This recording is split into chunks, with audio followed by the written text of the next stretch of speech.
Welcome to cinema கோமாளிகள். இன்றைக்கி நம்ம பார்க்க போகிற படம் மார்ட்டின் ஸ்கார்சிசி டைரக்ட் பண்ண குந்துன். இந்த படம் வந்து 1997 வந்த படம். ஆக்சுவலாக இந்த கதை வந்து எப்படின்னா திபெட்டியன் மக்களை பேஸ் பண்ணியிருக்கோம்.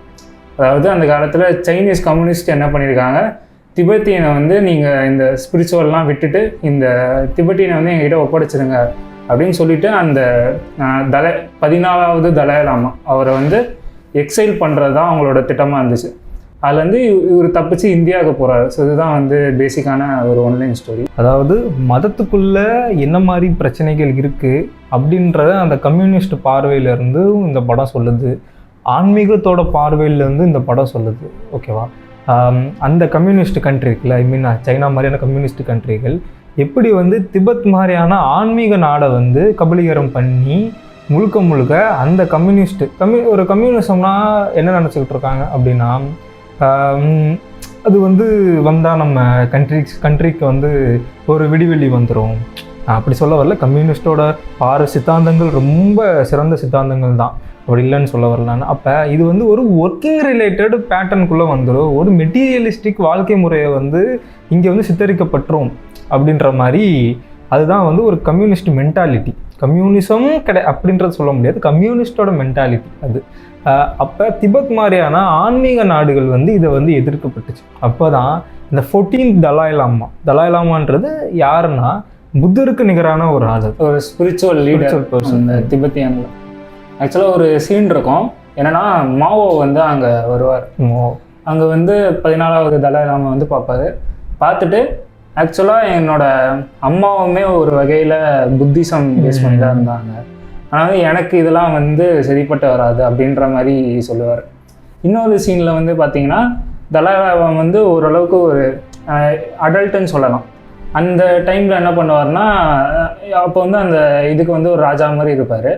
அப்போ சில பிரச்சனைகள் வந்து நடக்கும். அப்போ வந்து ஒரு இதுவாக வந்து அவங்க இன்ட்ரகேஷன் பண்ணும்போது அவருக்கு என்ன தெரியும்னா, புத்திசம்குள்ளேயுமே வந்து வைலன்ஸ் இருக்குது.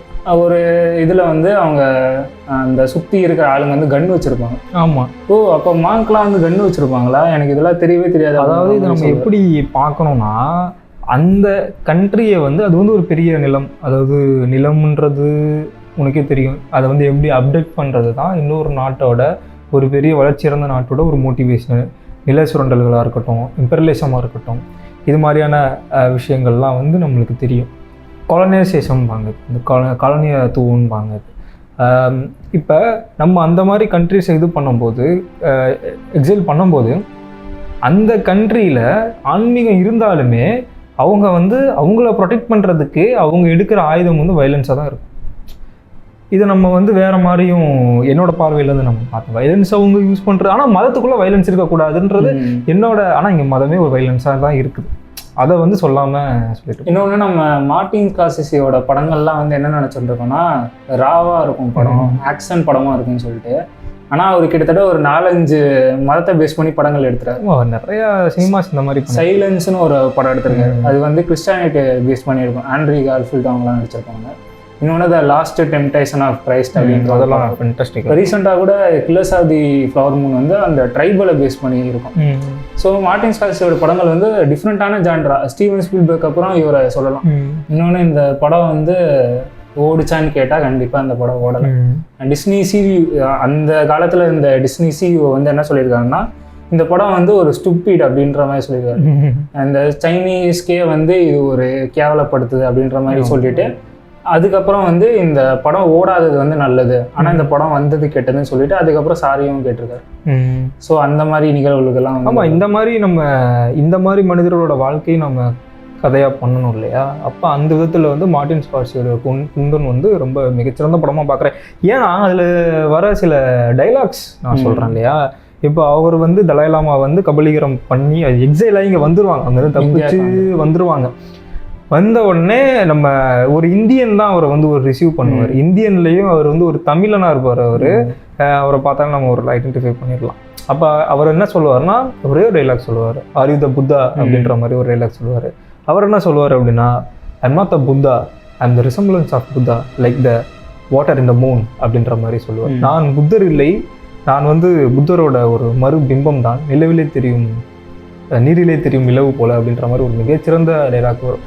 இன்னொரு வரி ரொம்ப மிகச்சிறந்த வரி அது. டிபெட் மக்கள் வந்து ஒரு குழந்தையோட கையில் தன்னோட நாட்டை கொடுத்துருக்காங்க.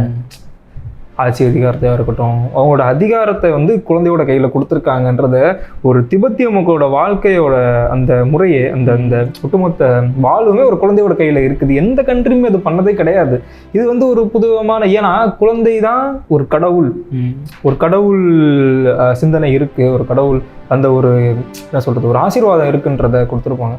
அவருமே என்ன பண்ணுவார் அப்படின்னா அவருமே நிறைய லேர்ன் பண்ணுறதுக்கு ட்ரை பண்ணுவார்.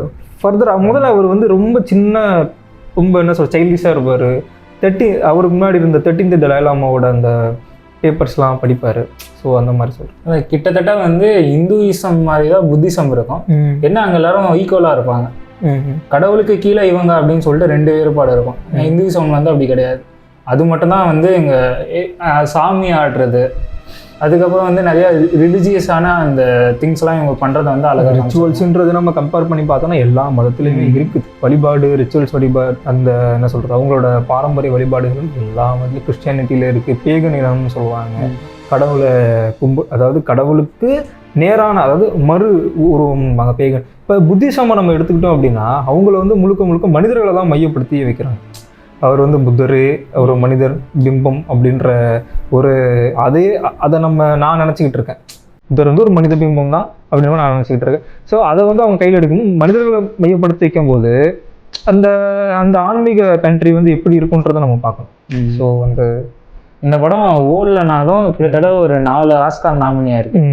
பெஸ்ட் ஆர்ட் டைரக்டருக்கு, அப்புறம் சினிமோட்டோகிராஃபிக்கு, அந்த மாதிரியான ஒரு 4 டிபார்ட்மெண்ட்டில் வந்து இந்த படம் ஆஸ்கார் நாமினியாக இருக்குது. ஸோ இந்த படம் அமேசான் ப்ரைமில் இருக்குது. மிஸ் பண்ணுறாங்க, ரொம்ப மிஸ் பண்ணக்கூடாத ஒரு படம் அது. நம்ம எல்லாருமே அந்த படத்தை பார்க்கணும். இன்னுமே தலாய் லாமா வந்து இங்கே தர்மசாலா தான் இருக்கார். ஸோ வந்து இங்கே இருந்தாலுமே தன்னோட அந்த நாட்டுக்காக இன்னுமே அந்த குரல்களை வந்து கொடுத்துக்கிட்டு தான் இருக்குது. அந்த வாய்ஸ் ஆஃப் வாய்ஸ்லெஸ்ன்பாங்க இல்லையா, பொருளற்றவரின் குரல்பாங்க இல்லையா, அதை கொடுத்துக்கிட்டு இருக்காரு. அவர் பல புத்தகங்கள் எழுதியிருக்காரு. அவரோட புத்தகங்கள் வந்து இன்ஸ்பயர் ஆகி மார்ட்டின் ஸ்கார்செஸி பண்ண படங்கள் தான் இந்த குந்தும். இந்த படத்தை கண்டிப்பாக பாருங்கள். பிடிச்சிருந்தா லைக் பண்ணுங்கள், ஷேர் பண்ணுங்கள், கமெண்ட் பண்ணுங்கள், சப்ஸ்கிரைப் பண்ணிடுங்க. அவ்வளோ பாய்.